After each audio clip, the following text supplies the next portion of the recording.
Today, we're going to talk about body as symbiotic versus separate and the impacts it can have, aspects of the menopause journey and how it forced me to become the expert of my own body, and some tools that can assist you in healing your heart trauma and feeling lighter and freer in your daily life. Buckle up and let's get started. Welcome back to the Intuitive Mentor Mom podcast, where we explore strategies for growing confidence, empowerment, and gaining clarity for midlife moms. When life is happening for you and not to you, you can be living the life of freedom, fun, and bliss. I'm your host, Tara Michelle. Let's get to it. Welcome back to the show this week, everybody. I'm excited to be with you and excited about this topic. And it's really a precursor to next week's show, which I'm going to be bringing my nurse practitioner, who I've been seeing for the last 9 years, Meagan Wempe. She'll be coming and joining me on the show. And we're going to be talking about hormones. We'll talk about menopause. We're going to talk about a lot of fun things. But today, I wanted to share some things about my own personal journey.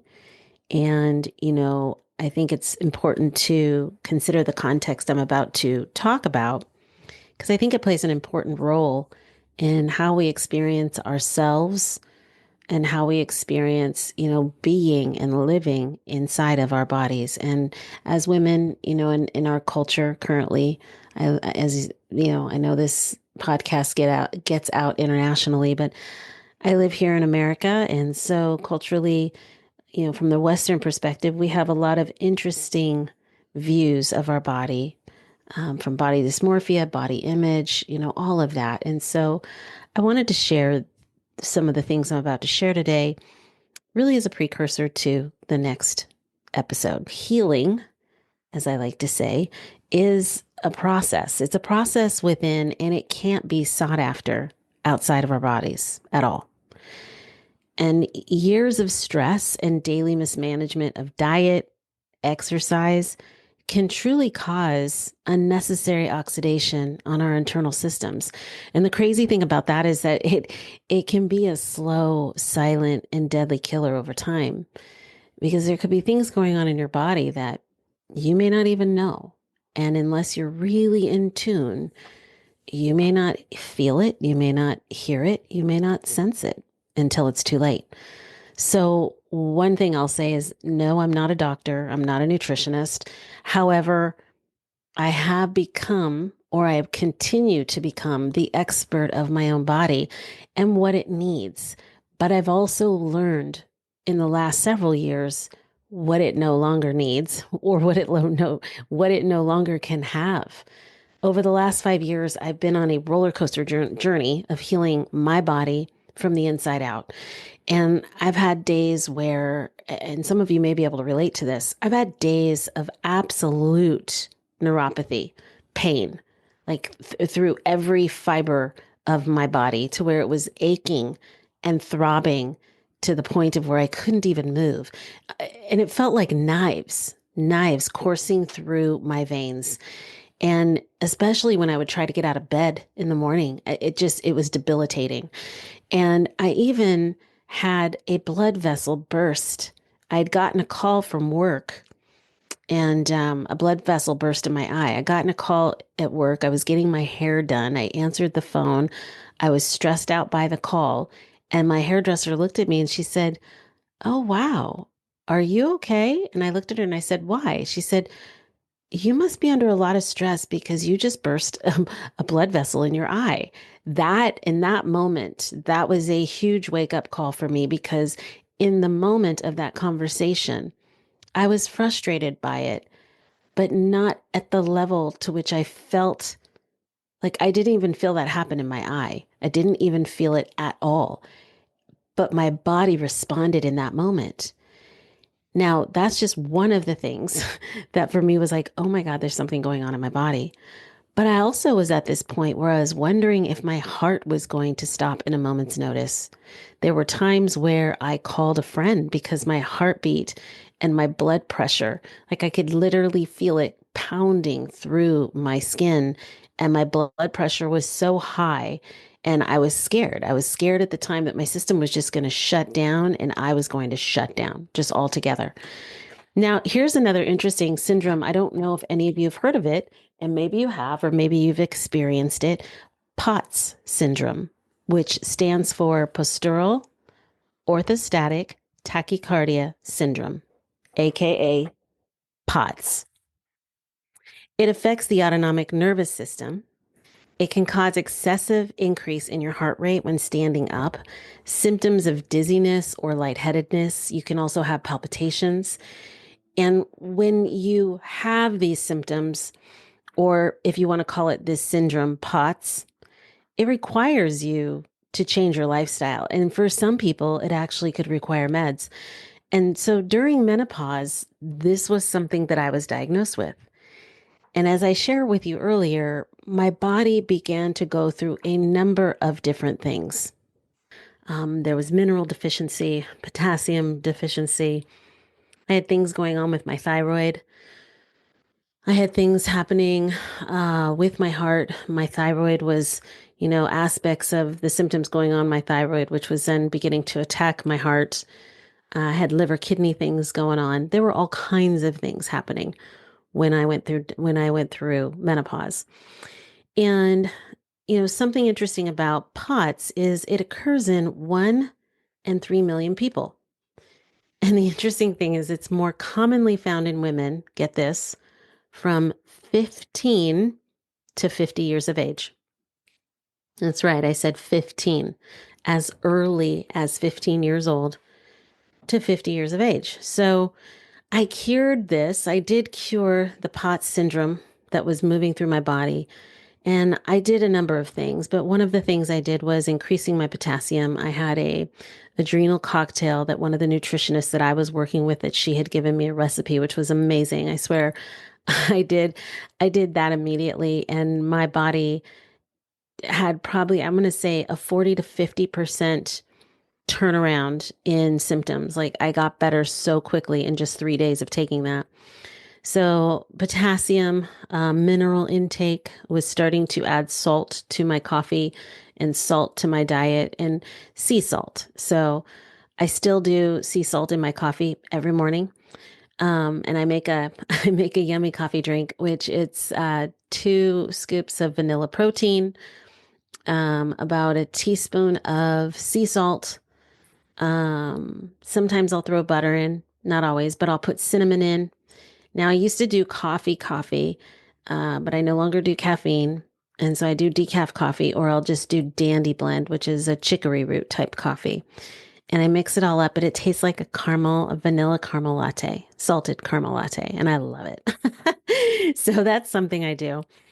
But I had to increase my potassium. I had to, and then I overdid it a little bit on my potassium and started shooting up my, the potassium being too much started then causing me to have kidney issues.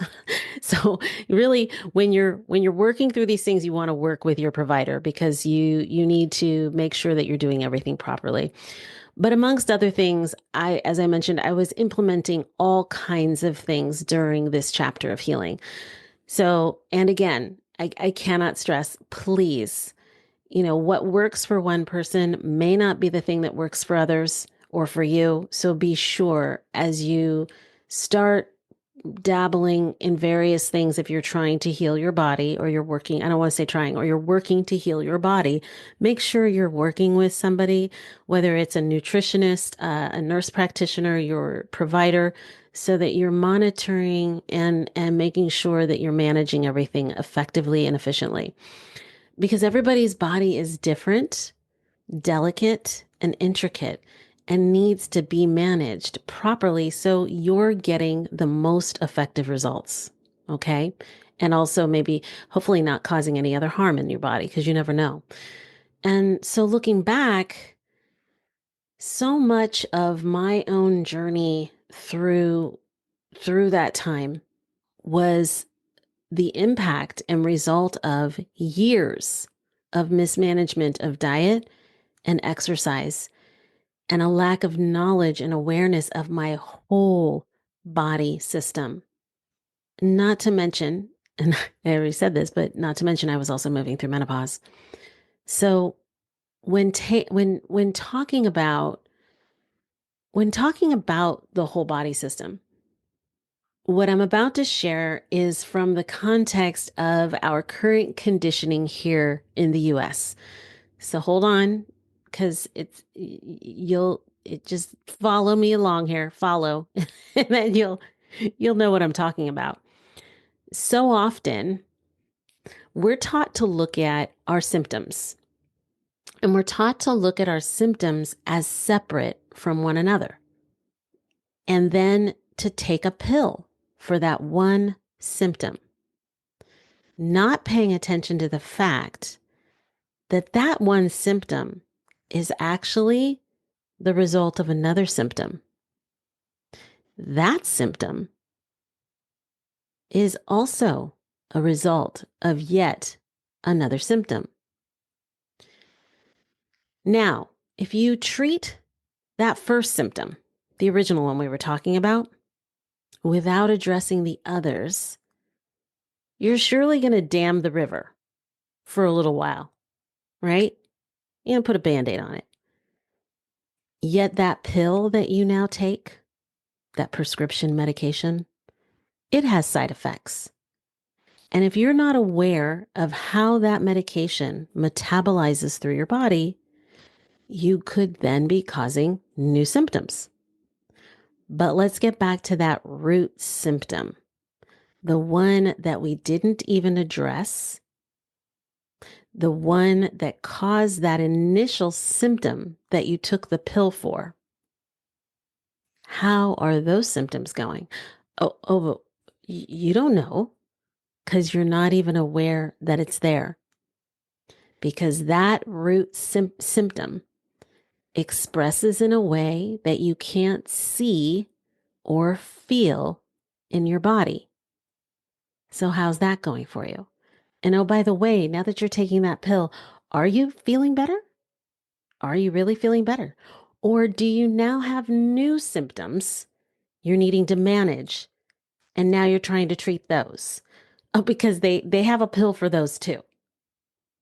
Okay. So, and that's goes on and on and on and on, right? Does that sound like our good old system here in the US? So your dam is going to eventually break because the root symptom that is still flowing and going unaddressed, and everything's now going to bleed out and cause all new symptoms. And the pill or pills you are now taking are now allowing other symptoms to arise. This is how the average American lives their life. Okay. And we've almost lost complete sight of our whole body as a symbiotic system. Our whole body, it's this beautiful tapestry and woven network of cells that are living in harmony and community. And we've been deeply conditioned to disregard this one pure fact of our bodies and what they truly are. Our bodies are a living and breathing organism that can do miraculous things.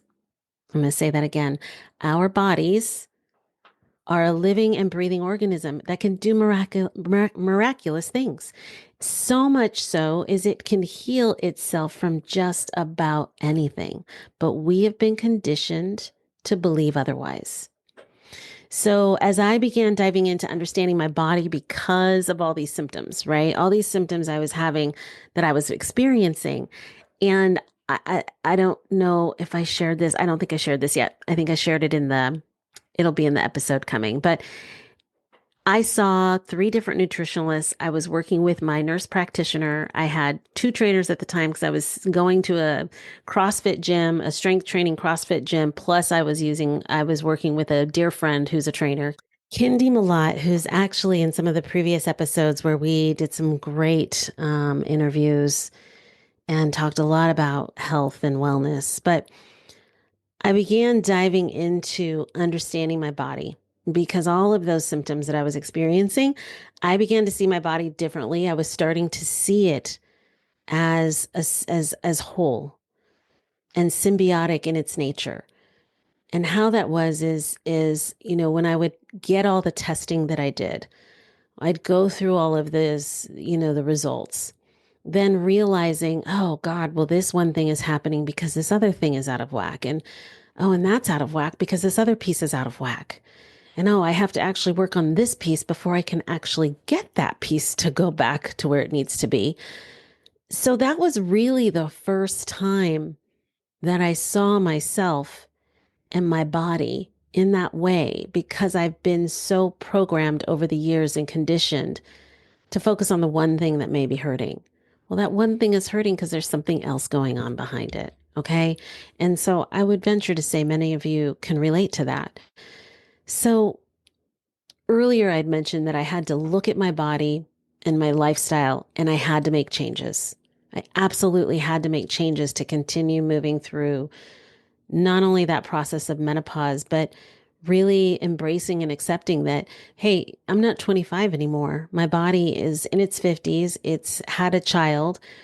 And, it has years of impact of mismanagement, whether it was food, diet related, supplement related, whatever. Like I didn't take great care of my body when I was a young person. I was always healthy and somewhat fit. But I can't say I ate all the best foods. I was drinking sodas, all the things, right? All the stuff. So during this journey that I've been on, this chapter of my life, I've really had to take a look at what works, what doesn't work. Here are some things that I have to live without. I have to live without caffeine. Caffeine is a kicker through menopause, through the stress of my life with it, all the things I have to manage. Caffeine I had to cut out, and it made a difference. Alcohol, I had to stop drinking. And so when I go out and have a great time with my friends, I typically don't drink. And if I do drink, I choose to only have one drink because that one drink I can fully feel in my body the very next day. I feel it that night. I feel my whole body begin to shut down. I feel my kidneys don't work well. My liver doesn't like it. Like I can literally feel the organ system, my endocrine system. I can feel it because I am that sensitive now. I feel the shift and the change. So I just pretty much took it out. Now, certain types of exercise I had to remove from my body. I had to remove my strength training CrossFit program because it was too rough on my body because I become very competitive in that space. And I do things that my body's not ready to do. And I think, oh, I can lift that level of weight and I can do that. And I'm pushing myself and my body's saying no, but I want to keep up. I want to keep up with the class. So I had to change that. Irregular sleep patterns, really hard on my body. Didn't I didn't pay any attention to that and what it was doing to my adrenals. Irregular eating habits, not having the proper amount of protein, fats, and carbs in the morning and, burning the oil till midday. And then my body crashing in ways where, I learned that I was anemic. And I learned that not the happy way, not the great way, like on the freeway and my body's starting to have an anemic attack. I had to cut sugar out. Sugar started doing things to my body. Not only was it not only inflammation, but certain aches and pains and arthritic types of pains. So those were things that I had to begin to live without and or at least lessen. I'm not fully sugar free. No, but I probably eat 75% less the amount of sugar a day than I was before.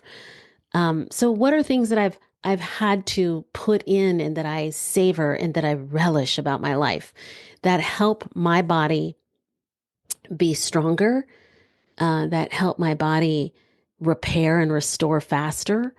And again, I mentioned this is about becoming the expert of your body and really tuning in and listening to your body. What is your body saying?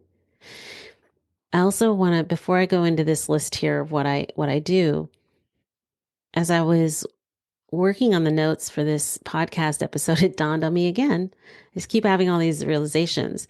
In the last episode, we're talking about the mind being the garden and the heart being this beautiful bulb, right? The seed of that garden. And when you think about that, seeds need nurturing, they need conditioning, they need love, right? When you put them in the soil, you don't just throw them in any kind of soil. Typically, when you're planting a garden, you like conditioned soil, depending on what kind of seed you're planting. there's certain soils, and there's also soils with nutrients, or soils with fertilizers, or there's soils with compost, right? So you're trying to create the perfect bed for this seed. Well, what's the perfect bed for our mind garden and our bulb, our seed? It's our body, right? It's the body.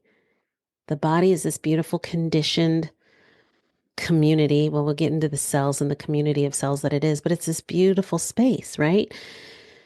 So again, and really when I talk about life is happening for us, and it's the mind is this beautiful, rich place where you're creating and manifesting, but you want to be careful what you're manifesting, right? You want to clean out any pain, sadness, trauma that you may have. You want to remove these not so great conversations you may have about yourself. But this is where it all begins. It all begins because we are a symbiotic system: the mind, the body, the spirit, the heart, all of it.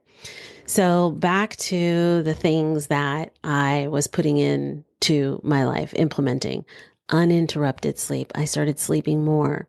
I had to use a cortisol supplement for a while to even out my cortisol. Cortisol will create interrupted sleep a lot. So I had to get on a supplement to help with that. I'm now finally at 6 hours straight, which is awesome, of uninterrupted sleep. And I'm working to get towards 7 and 8. Sometimes I hit 7, and that's like a huge thing. It's like, woo, get excited. I also had to go towards a more balanced macro diet. Again, we have all these diets. You have to figure out what your body needs. And again, I would say work with a nutritionist with that, because it's really, really helpful to understand based on where your body's at. When you figure out what's my baseline today, when I'm not feeling that good, what's my baseline right now? And then you have to look at, do I need more calories? Do I need more protein? Do I need less carbs? I had to figure out what was right for my body at the time. Right now, my body thrives on something more macro, where I have an even portion of protein, fat, and carbs, and it's all balanced. And that's what my body responds to right now.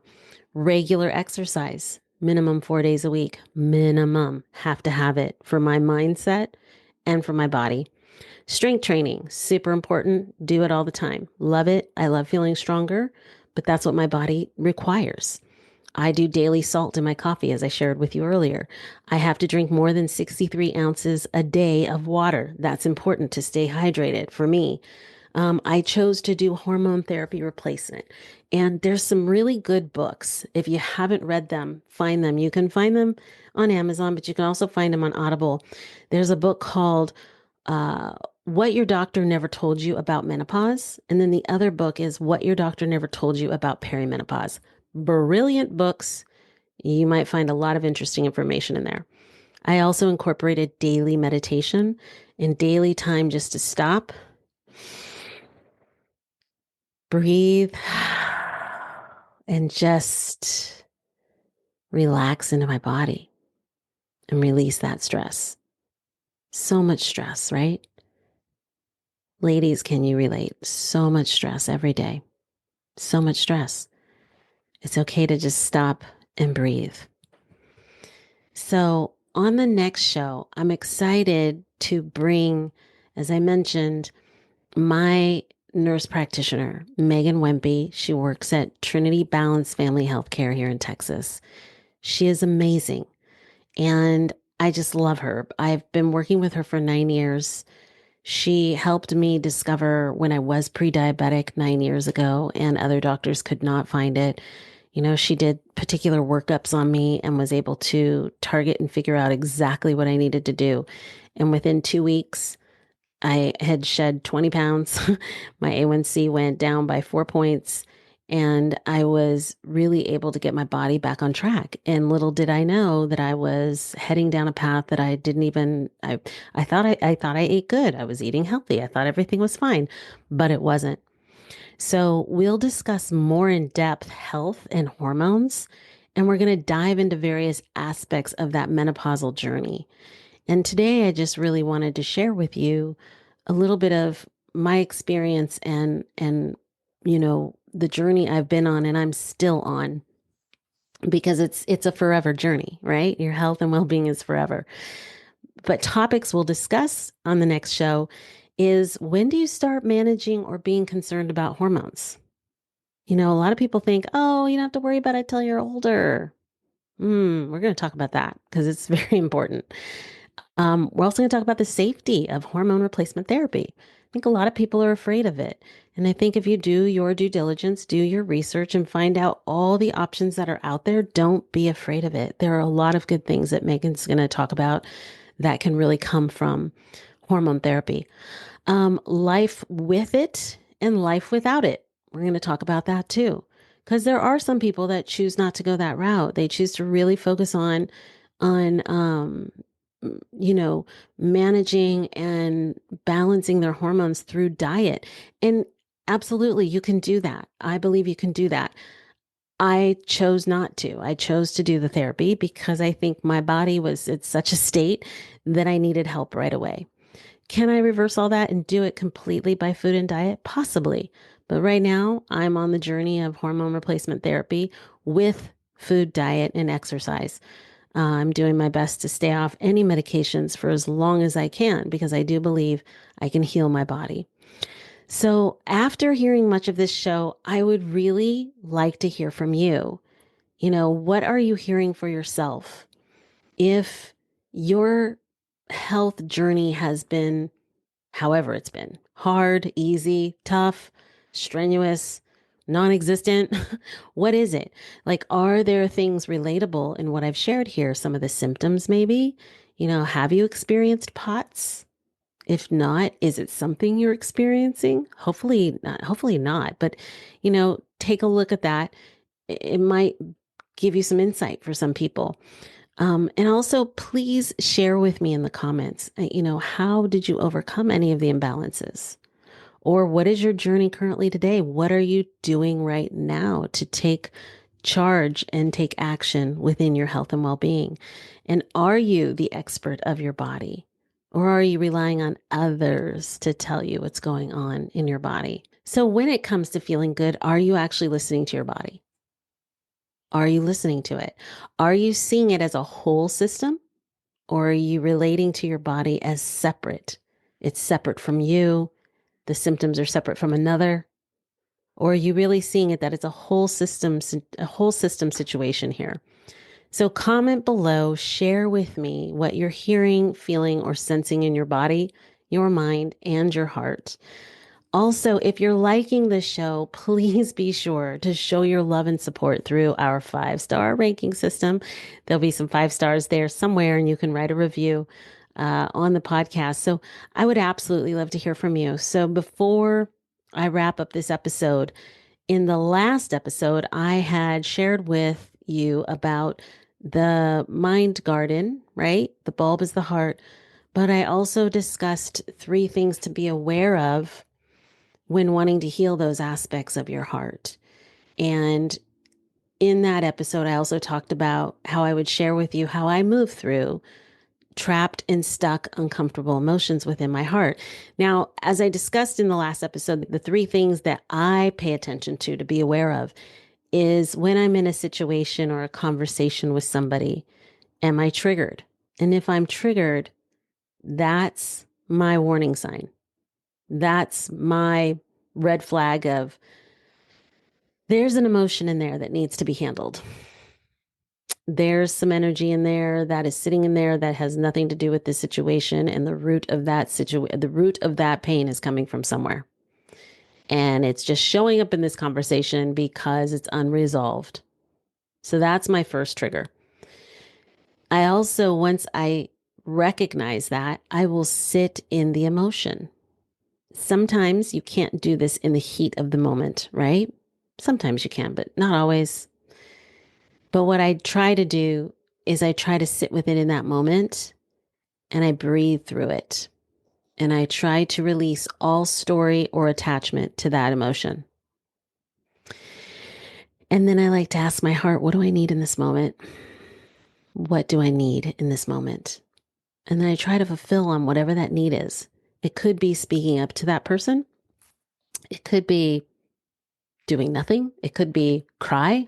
It could be ask for a hug. It could be get in your car and go drive. It could be go sit out in the sun.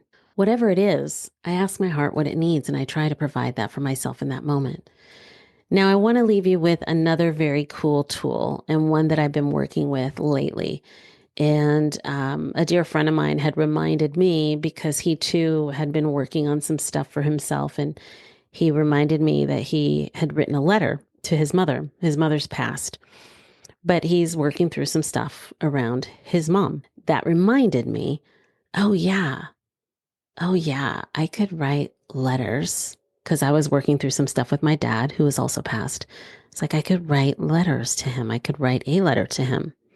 And I started that letter. I fell asleep writing that letter, which is classic, but I've done a lot of work on it. And I think I do feel it's complete. The thing that I was working on there, it's complete. I feel the forgiveness from my father and me to him and him to me. But journaling or writing letters is really a great way to process out that emotion. And you can write as many letters as you may need. And then what I also like to do is put it in a God box. Put it in a God box. If you don't have a God box, years ago, I used to go to Al-Anon, and my sponsor at the time taught me to create a God box. And on the top of the God box, it's like a cute little box. I went to the dollar store, bought like a little box, like a box you wrap things in. And it was sparkly. It's like sparkly and red. And I cut a little slit in the top, and I taped the top on. And when I would have frustration and anger or sadness or fear, I would scribble it down on a Post-it note, fold it up, and I'd stick it in the God box. And the idea of that is when you hand it over to God, it relieves you of that pain and that pressure. And that became like a ritual for me, and that shit works, okay? So I want to leave you with that tool. Journal about it. Burn it. Burn the journal, or once you fill it, burn the letter. Put it in a God box. Whatever you need to do, write it out. Something I will say also that I had been working on for myself in the last few weeks around this stuff with my father, and some stuff that I've been, really moving through in terms of avoidant and anxious attachments, because I have my own stuff going on that's very much triggered from a situation with my father when I was a young person. And not only my father, but my grandfather and my mother. So all those three of those relationships, I had a huge revelation and aha this week that those three relationships were relationships that were not safe for me on many levels. And there was one person who was really safe. But as a result, there are some behaviors and patterns that I'm working through in the area of my romantic relationships. And so, this week when things would come up, I would write it down. I would write it down on my notes, and then I would collapse it out of my system. So that's something that I do through body regeneration method, which if those of you are looking for some healing, some support, I have a link below. You can schedule time with me. I do 1-hour sessions with people energetically, and I can work with removing blocks of energy and stuck energy in your system.